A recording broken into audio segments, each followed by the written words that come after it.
누가복음 10장 25절로 37절 말씀 함께 봉독하겠습니다. 어떤 율법 교사가 일어나 예수를 시험하여 이르되 선생님, 내가 무엇을 하여야 영생을 얻으리이까? 예수께서 이르시되 율법에 무엇이라 기록되었으며 내가 어떻게 읽느냐? 대답하여 이르되 내 마음을 다하며 목숨을 다하며 힘을 다하며 뜻을 다하여 주 너의 하나님을 사랑하고 또한 내 이웃을 내 자신같이 사랑하라 하였나이다. 예수께서 이르시되 내 대답이 옳도다. 이를 행하라. 그러면 살리라 하시니 그 사람이 자기를 옳게 보이려고 예수께 여짜오되 그러면 내 이웃이 누구니이까? 예수께서 대답하여 이르시되 어떤 사람이 예루살렘에서 여리고로 내려가다가 강도를 만나매 강도들이 그 옷을 벗기고 때려 거의 죽은 것을 버리고 갔더라. 마침 한 제사장이 그 길로 내려가다가 그를 보고 피하여 지나가고 또 이와 같이 한 레위인도 그곳에 이르러 그를 보고 피하여 지나가되 어떤 사마리아 사람은 여행하는 중 거기 이르러 그를 보고 불쌍히 여겨 가까이 가서 기름과 포도주를 그 상처에 붓고 싸매고 자기 짐승에 태워 주막으로 데리고 가서 돌보아 주니라. 그 이튿날 그가 주막 주인에게 데나리온 2를 내어주며 이르되 이 사람을 돌보아 주라. 비용이 더 들면 내가 돌아올 때에 갚으리라 하였으니 내 생각에는 이 3사람 중에 누가 강도 만난 자의 이웃이 되겠느냐? 이르되 자비를 베푼 자니이다.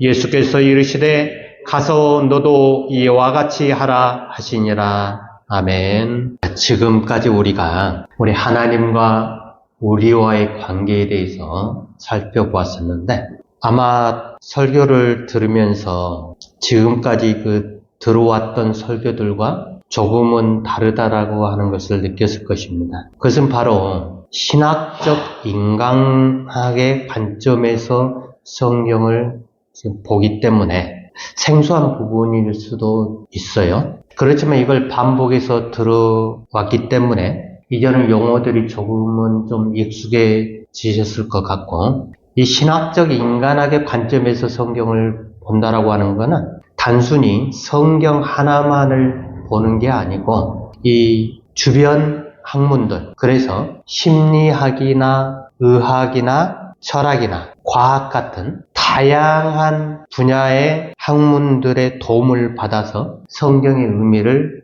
좀 더 깊이 있게 볼 수 있는 그러한 일들을 하려고 하는 거죠. 그 이유는 뭐냐면 기초를 깊이 파야 높은 건물을 올릴 수 있기 때문에 튼튼한 건물을 짓기 위해서는 기초가 아주 중요하다는 것을 우리는 너무나 잘 알고 있습니다. 그래서 특히 인간에 대해서 제대로 알아야만 합니다. 인간을 우리가 이해하지 못하고서 하나님을 알 수도 없고 인간을 이해하지 못하면서 성경을 이해할 수가 없지요. 그 이유는 성경은 하나님과 인간과의 관계를 나타내고 있기 때문에 그렇습니다. 그래서 인간을 이해한다라고 하는 것은 하나님의 일하심을 좀 더 우리가 이해할 수 있는 그러한 상황이 되겠죠. 근데 많은 사람들은 자기가 알고 있는, 자기가 처해 있는 상황에 대해서 반응을 하게 되죠. 그래서 시인은 모든 상황들을 볼 때 시적인 그 감각으로 상황들을 판단을 하려고 하지요. 또 과학자들은 자기들이 봐왔던 그 과학의 잣대로 모든 것을 판단을 하려고 하는 거고, 건축을 하는 사람들은 모든 건물들을 볼 때 그 방식, 양식을 자기의 기준으로 맞추지요. 그래서 음악하는 사람 또한 모든 것들이 음악의 그 관점에서 보려고 하는 것. 법을 다루는 사람은 자기가 알고 있는 그 법을 가지고 옳고 그름을 판단을 하지요. 그래서 모든 사람들은 각자의 위치에서 모든 사물들을 바라보고 판단을 하고 그리고 거기에 자기들이 행동을 하게 되어 있습니다. 그렇다면 성경을 대하는 우리 그리스도인들은 적어도 이 성경이라고 하는 것, 하나님의 말씀이라고 하는 것은 지금 21세기를 살아가고 있는 우리들과는 너무나 거리가 먼 그러한 이야기인데 그때 당시의 문화나 사회나 역사 모든 환경들이 다 다른데도 불구하고 우리가 성경을 봐야만 하는 하나님의 말씀을 들어야만 되는 상황 가운데 놓여 있지요. 예전에 이야기했던 그 시간의 개념을 좀 다시 한번 생각을 좀 해보기 바랍니다. 우리는 보통 시간이라고 하는 것은 우리가 생각하고 느끼고 보고 하는 모든 것들이 주어지는 지금 현재라고 하는 시간 속에 살고 있지요. 그리고 지나간 현재라고 하는 그 과거를 우리는 기억으로 가지고 있고 다가올 현재라고 하는 미래를 기대를 가지고 우리는 살아가지요. 그럼에도 불구하고 우리는 현재를 가지지 못하고 늘 과거라는 그 기억 속에서 그 기억을 가지고 살아가는 존재가 바로 우리 인간들이라고 이야기를 했습니다. 우리가 대하는 이 성경은 모두 인간의 언어로 쓰여졌기 때문에 현재를 다룰 수가 없습니다. 그 이유는 기록이라고 하는 것은 3인칭으로밖에 서술이 안 돼요. 나와 너라고 하는 1인칭과 2인칭의 관계로 서술을 할 수가 없습니다. 그래서 오직 3인칭으로밖에 표현을 할 수가 없어서 3인칭은 현재를 담을 수가 없다. 그러나 그때 당시에 그 상황 가운데서 행해졌던 하나님께서 하셨던 그 말씀, 예수님께서 행하셨던 그 말씀들은 전부가 다 현재지요. 그 당시에는 현재였어요. 그 현재가 우리가 볼 때는 과거로밖에 볼 수가 없다라고 하는 거예요. 기록은 분명히 그 당시에 그 당시라고 하는 상황과 그 당시라고 하는 정황과 그 당시라고 하는 환경에 의해서 주어졌는데 시간이 지나고 시대도 지나고 지금 우리가 여기에서 볼 때 성경은 저 멀리 2000년 전에 있는 그래서 우리가 성경이 우리가 대할 때 쉽지 않다라고 하는 것이죠. 자, 그 당시에 그 상황에 주어진 하나님께서 행하셨던 하나님의 현재라고 하면 지금 상황에서는 그 하나님의 현재는 사실과 거리가 멀은 예수님 당시의 일도 과거가 되어버린 것이죠. 그래서 우리는 언제나 과거를 가지고 계획을 세워서 미래를 향해서 나아갈 수밖에 없는 구조가 우리 인간의 구조다. 자, 그렇다고 해서 우리가 이 성경을 볼 수가 없느냐? 그때 당시에 하나님의 현재를 지금은 우리의 현재로 가지고 올 수 없느냐? 물론 가지고 올 수 있지요. 그것을 이야기해서 이 해석이라고 하는 방식을 도입을 하는 것이죠. 과거에 말씀하셨던 하나님의 현재를 지금 우리의 현재로 가지고 올 수 있는데 그것은 하나님께서 과거에도 현재이셨지만은 지금도 현재라고 하는 하나님은 영원토록 현재라고 하는 분이시다. 과거에 계시는 하나님이 아니시고 현재 지금 여기서 역사하시는 분이 바로 하나님이시다. 그래서 그 하나님의 그 음성을 우리가 들을 수가 있는 것이죠. 오늘 본문에 보면은 어떤 율법 교사가 예수님을 시험하는 장면이 나오죠. 이 사람은 내가 무엇을 하여야 영생을 얻을 수 있습니까? 라고 예수님에게 시험을 하죠. 그러니까 예수님께서 율법에 무엇이라 기록되어 있느냐? 네가 그 율법을 어떻게 읽었느냐라고 질문을 하실 때 이 사람이 대답을 하는데 네 마음을 다하고 목숨을 다하며 힘을 다하며 뜻을 다하여 주 너의 하나님을 사랑하고 또한 내 이웃을 내 자신같이 사랑하라 하였나이다. 이 율법 교사의 대답은 모세의 율법에 명시가 되어 있는 것이에요. 그러니까 예수님께서 그러면 율법에 기록된 대로 네가 그대로 행하라. 그러면 살리라 라고 말씀을 하신 거예요. 근데 우리 인간은 이렇게 살 수가 없어요. 살 수가 없음에도 불구하고 왜 모세의 율법에는 내 마음을 다하며 목숨을 다하며 힘을 다하며 뜻을 다하여 주 너의 하나님을 사랑하고 또한 내 이웃을 내 자신같이 사랑하라 라고 했냐는 거죠.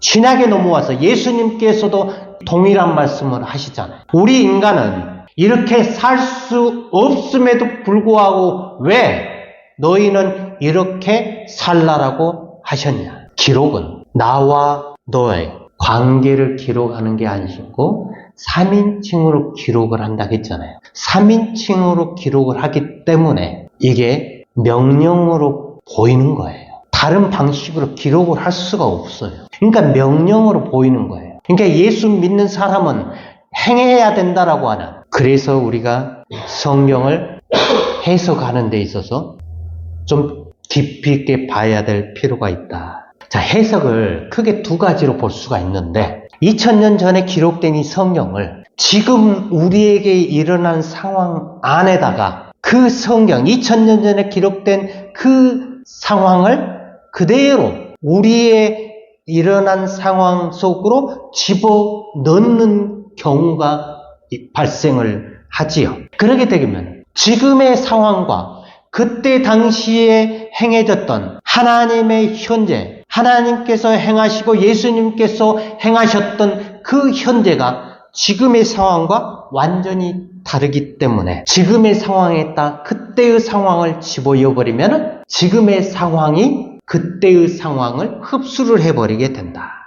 그래서 율법으로 기록될 수밖에 없는 거예요. 자, 3인칭의 형식은 기록이라 했죠. 기록으로 된 것은 율법으로밖에 될 수 없는 거예요. 그래서 율법으로 기록되었다고 해서 그것을 무엇을 하라고 우리가 이야기하면 그렇게 할 수가 없다. 그래서 우리가 세속주의에 빠질 수밖에 없는 상황이 벌어지게 되는 거죠. 지금 설교하는 사람이 가지고 있는 인생관을 가지고 진리관을 가지고 삶의 철학을 가지고 여러 가지 상식들을 가지고 설교를 하면 무슨 일이 벌어지는? 듣는 사람이 자기가 가지고 있는 가치관, 자기가 가지고 있는 인생관, 자기가 가지고 있는 그 사상, 철학을 머릿속에 그대로 가지고 있으면서 말씀을 들으면 어떤 일이 벌어지느냐? 결국은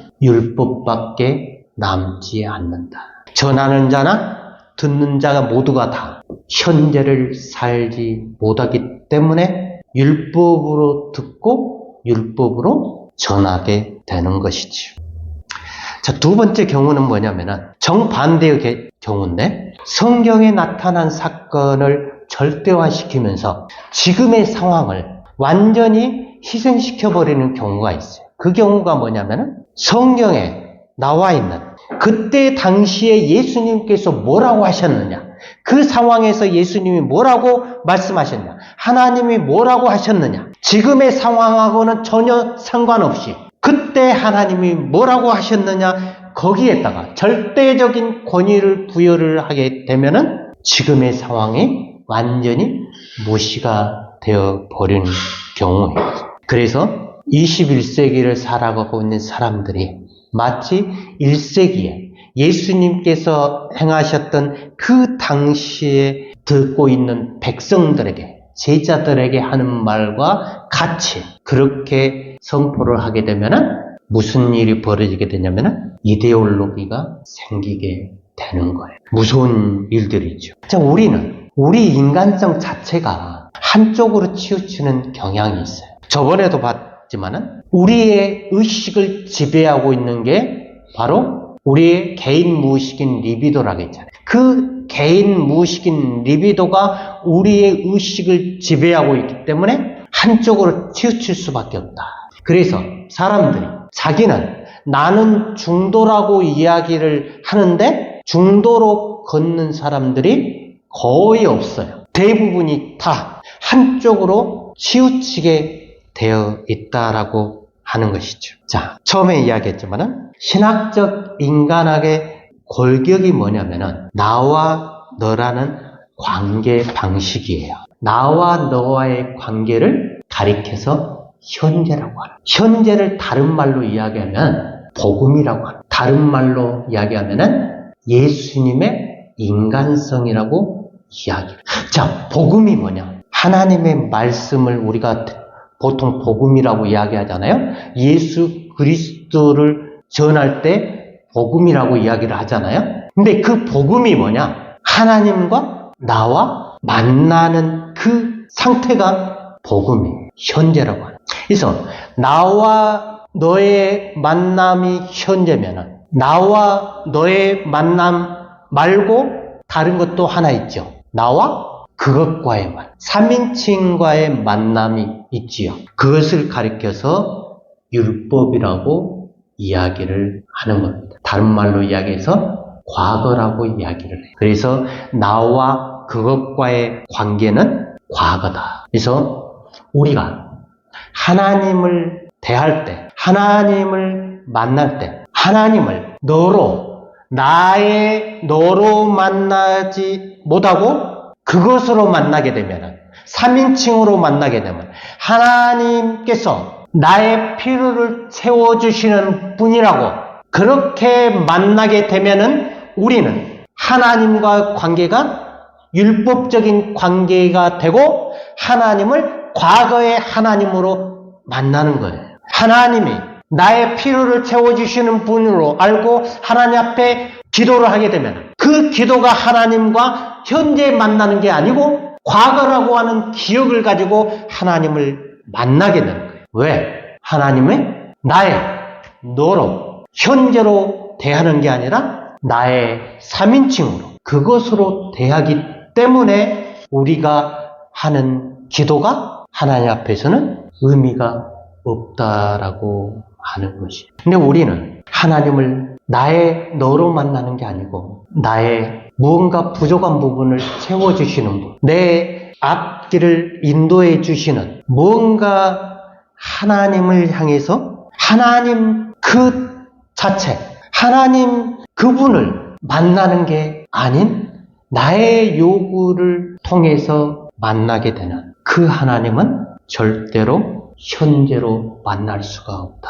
그래서 현재를 상실해버리게 되면은 율법이라 부르고 과거라 부른다. 나와 그것과의 관계를 가리켜서 뭐라고 이야기하냐면은 히포크리테스, 위선이라고 부른다. 그래서 위선이 뭐냐?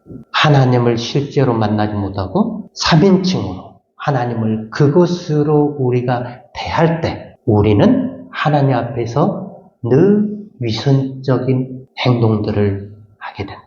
그래서 제가 지금까지 이야기했다. 우리가 하나님 앞에 찬양하고 기도하고 예배하고 하나님 앞에 모든 것을 우리가 드린다 할지라도 우리의 행위가 하나님 앞에서 위선적인 행위로 나갈 수밖에 없다. 그걸 가리켜서 죄라고 이야기를 합니다. 근데 하나님은 그러한 우리들을 보시면서 하나님은 하나님의 관점에서 우리를 보시잖아요.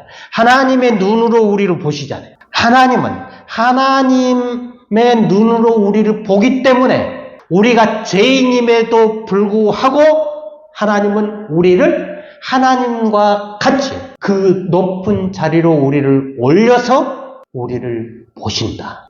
그래서 하나님의 자녀로 대하신다. 근데 우리는 하나님 앞에 행하는 모든 것들이 위선적인 행위지만 우리 자신이 그렇게 되어 있어요. 인간의 구조 자체가 하나님 앞에 그렇게 되어 있습니다. 그럼에도 불구하고 하나님은 하나님의 방식으로 우리를 대하기 때문에 우리에게는 소망이 있는 것이죠. 자, 율법. 이 율법이라고 하는 것, 히포크리테스라고 하는 것, 이거는 만나지 못하는 것을 가리키는 거예요. 그래서 우리가 생각하는 것들이 늘 우리의 마음은 하나님 앞에 진실하게 나아가기를 원하지만은 우리의 인간 구조가, 리비도가 우리를 하나님 앞에 나아가는데 늘 방해를 하고 할 수 없게 만들죠. 하나님과 이 나와의 그 관계가 형성이 되면 내 안에 초개인 무의식 그 안에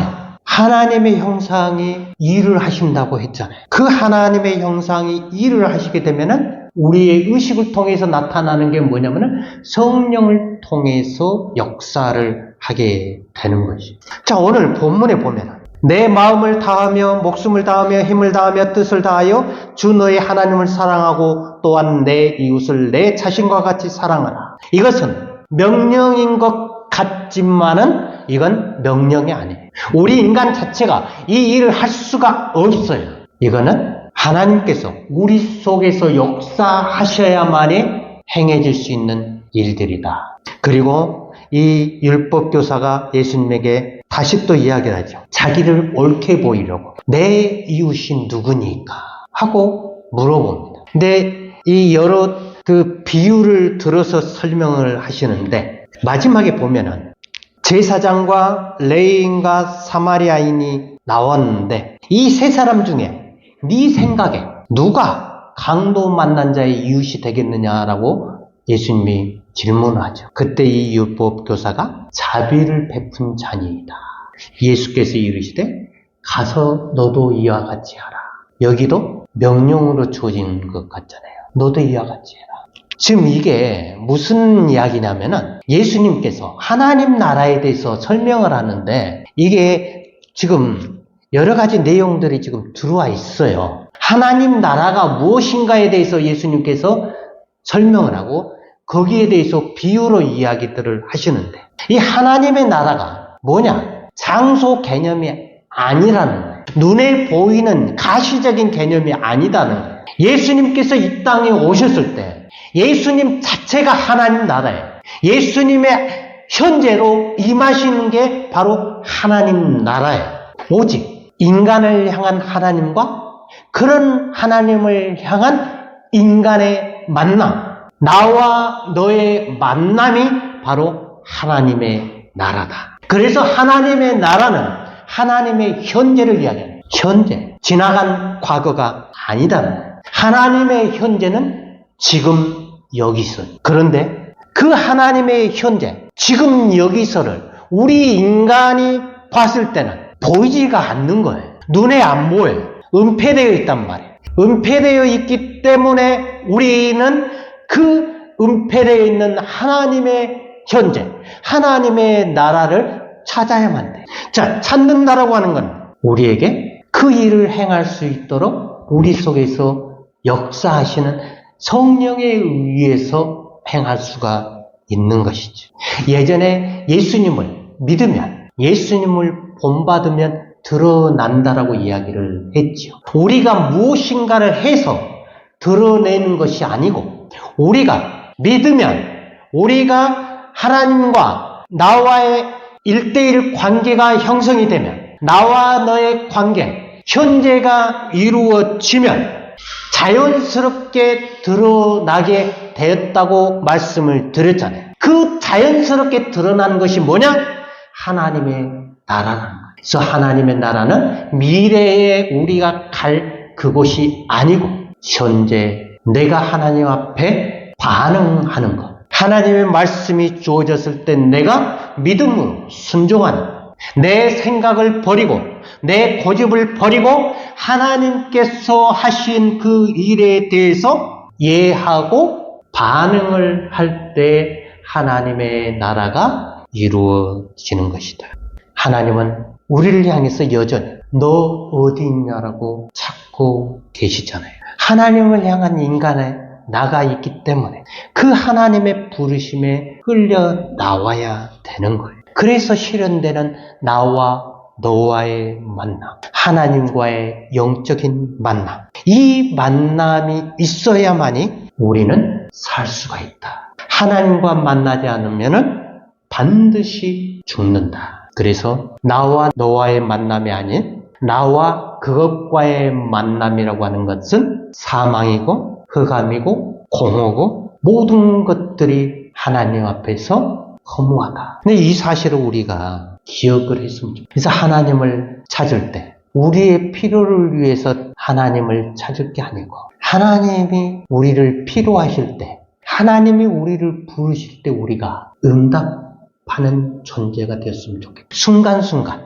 상황을 통해서든 사람을 통해서든 말씀을 통해서든 여러 가지 환경 가운데서 하나님이 우리를 찾으실 때 우리가 그때그때 응답하는 존재로 서면 하나님의 현재를 우리가 체험할 수 있다. 그래서 기독교는 체험 종교다. 하나님의 나라는 먼데 있지 않고 순간순간 우리의 고백을 통해서 우리에게 임하는 나라가 하나님의 나라다. 그 나라가 우리에게 주어질 수 있도록 여러분의 생각을 내려놓고 하나님의 음성에 귀를 기울이는 저와 여러분이 되기를 주님의 이름으로 축원합니다.